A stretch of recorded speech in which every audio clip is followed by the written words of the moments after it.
It was just another school day for 16-year-old Maya, but she had no idea that today would change everything. Maya was a bright student, kind, hardworking, and full of potential.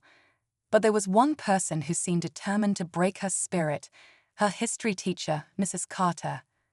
For weeks, Mrs. Carter had singled Maya out, embarrassing her in front of the class, dismissing her answers, and making sarcastic remarks about her intelligence.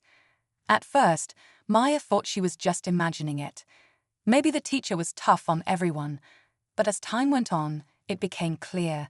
This wasn't strict teaching. This was something else. The final straw came during a group project presentation. Maya had worked hard, researching late into the night to put together a thoughtful argument. But the moment she started speaking, Mrs. Carter cut her off. "That's completely wrong," she scoffed, shaking her head. "Maybe if you paid more attention instead of daydreaming, you'd actually learn something." The class fell silent. Some students exchanged awkward glances. Others smirked, enjoying the humiliation. Maya clenched her fists under the desk, fighting back tears. She wanted to stand up for herself, but what could she do? She was just a student, and Mrs. Carter was a teacher. But what Mrs. Carter didn't know, what no one in that room knew, was that Maya's mother wasn't just any parent. She was a federal agent, trained to uncover the truth and fight for justice. That night, Maya finally broke down and told her mom everything. And that's when the game changed. Because if there's one thing an FBI agent doesn't do, it's let injustice slide. Mrs. Carter was about to learn that the hard way. Maya's mom, Agent Lisa Reynolds, listened carefully as her daughter recounted every cruel remark, every unfair punishment, every moment of humiliation. Lisa had spent years taking down criminals, interrogating suspects, and uncovering corruption. But nothing made her blood boil like hearing that someone was hurting her child. She took a deep breath, steadying herself. "You did the right thing telling me," she said, brushing Maya's curls away from her tear-streaked face. "I promise you, this isn't over." But Lisa knew she couldn't just storm into the school and demand justice. That wasn't how this worked. She needed to be smart, patient.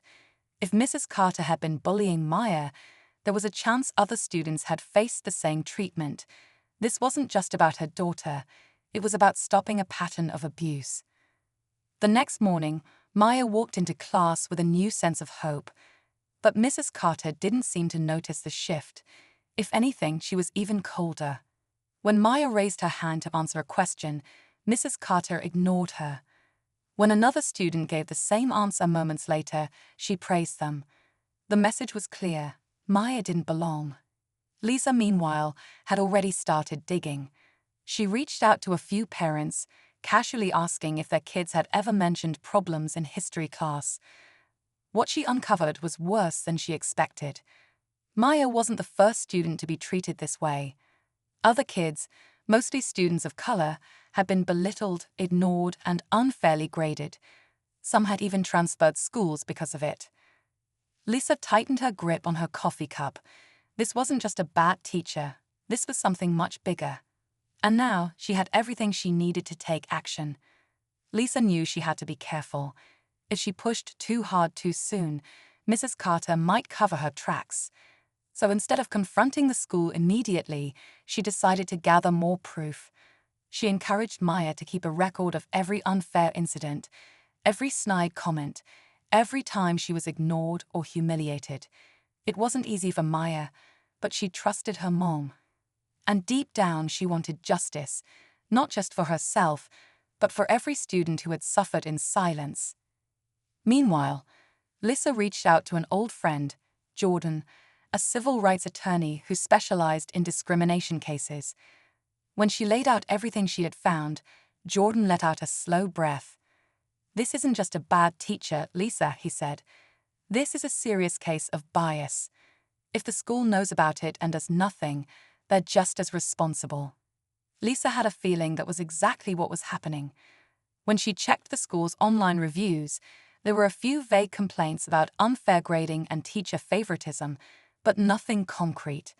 It was as if students and parents had tried to speak up before, only for their concerns to be brushed aside. At school, things only got worse for Maya. Mrs. Carter seemed to sense that Maya wasn't as easily intimidated anymore, and it made her angrier. One day, when Maya corrected a mistake in the textbook, Mrs. Carter's face darkened. "Oh, so now you think you're smarter than the people who wrote the book?" she snapped.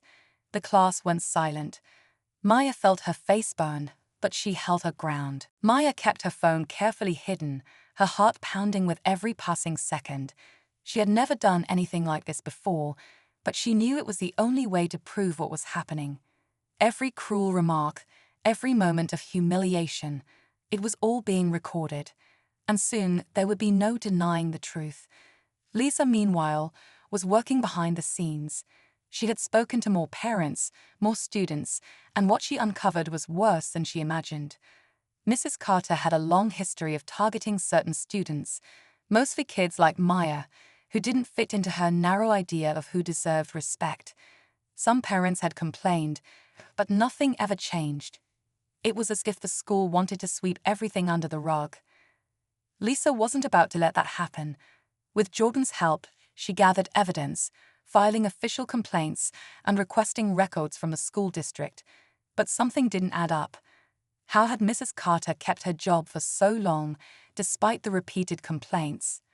Who was protecting her? Back in class, Maya felt the weight of every stare as Mrs. Carter continued her routine of belittlement. But today was different.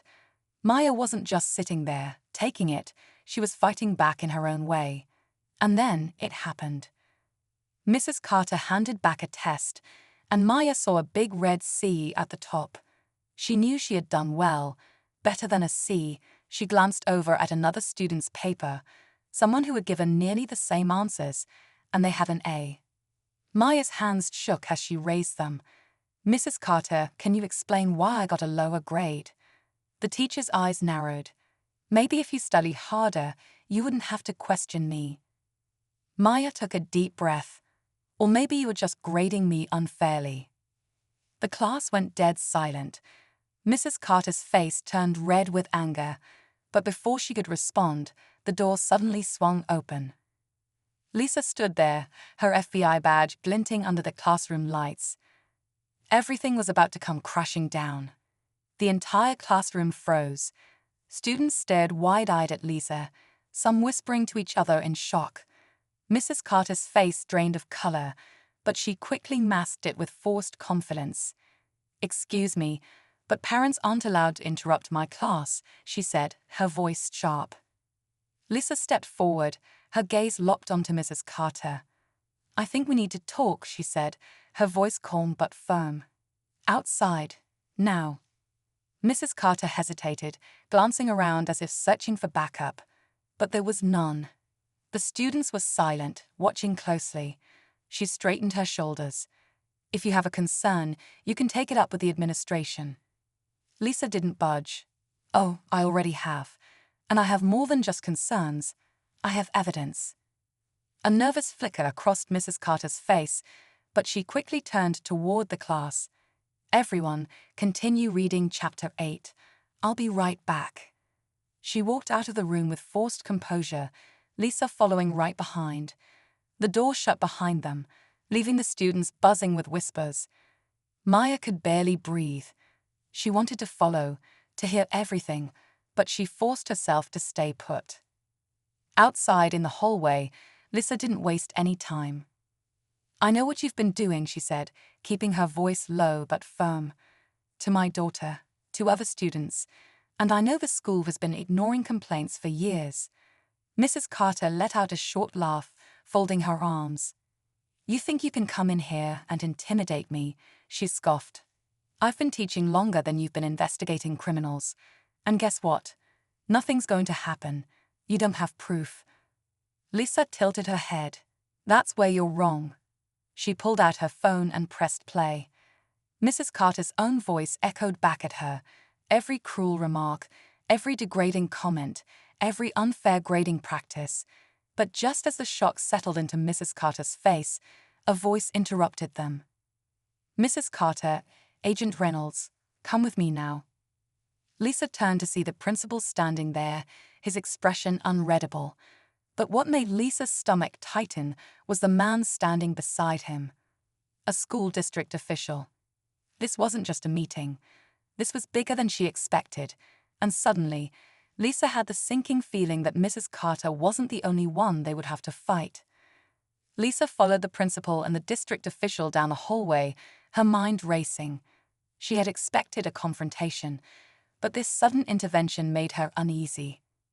Mrs. Carter walked beside her, silent now, her usual arrogance replaced with something else, fear. They entered the principal's office, and the door shut behind them. The principal, Mr. Dawson, folded his hands on his desk and let out a slow breath. "Agent Reynolds, I understand you have concerns about Mrs. Carter's conduct."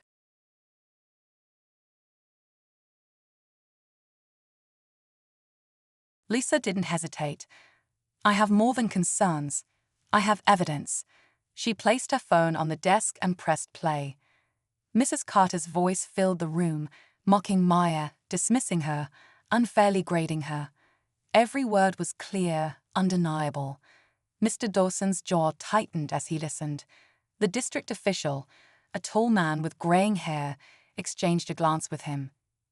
When the recording ended, silence filled the room. Mr. Dawson sighed. "Mrs. Carter, this is serious. We've had complaints before, but nothing this concrete." Mrs. Carter sat up straighter. "This is ridiculous. One recording doesn't prove anything." She turned to the district official. "You know, I've been here for years. I have tenure. Are you really going to take the word of one student over me?" Lisa narrowed her eyes. "It's not just one student," she said. "I spoke to other parents, other students, and I filed an official complaint with the district." The official cleared his throat. "Which is why we're here. Mrs. Carter, until we complete a full investigation, you are suspended effective immediately." Mrs. Carter shot up from her seat. "You can't do this. I have rights." Mr. Dawson's face hardened, and so did the students.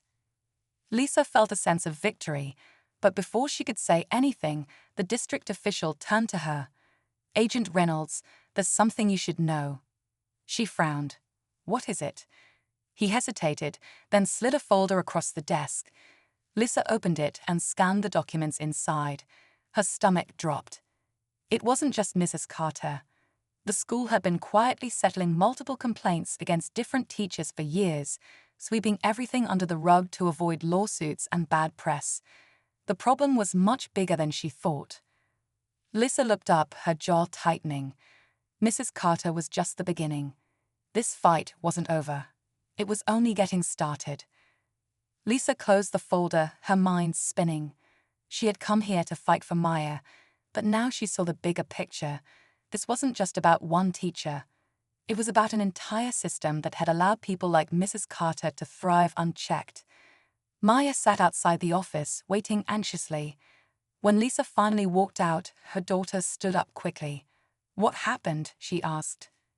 Lisa gave her a small but reassuring smile. "Mrs. Carter is suspended. But there's more to this, Maya. The school has been covering up complaints for years. This isn't just one bad teacher. We have a bigger fight ahead." Maya exhaled, a mix of relief and determination in her eyes. She had started this journey feeling powerless, but now she saw what standing up for herself could do. "So what happens next?" Lisa put an arm around her. "Next, we make sure no other student has to go through this." The news spread quickly. Students whispered about Mrs. Carter's suspension, and some even came forward with their own stories. Parents who had once felt ignored started speaking out, demanding change. The school board had no choice but to launch a full investigation. A week later, Maya walked into history class and saw a substitute teacher at the front of the room. The air felt lighter. For the first time in a long time, she didn't feel invisible. As Lisa watched her daughter regain her confidence, she knew this wasn't just about exposing the truth, it was about creating real change. And while the fight wasn't over, one thing was certain: justice had finally started to be served.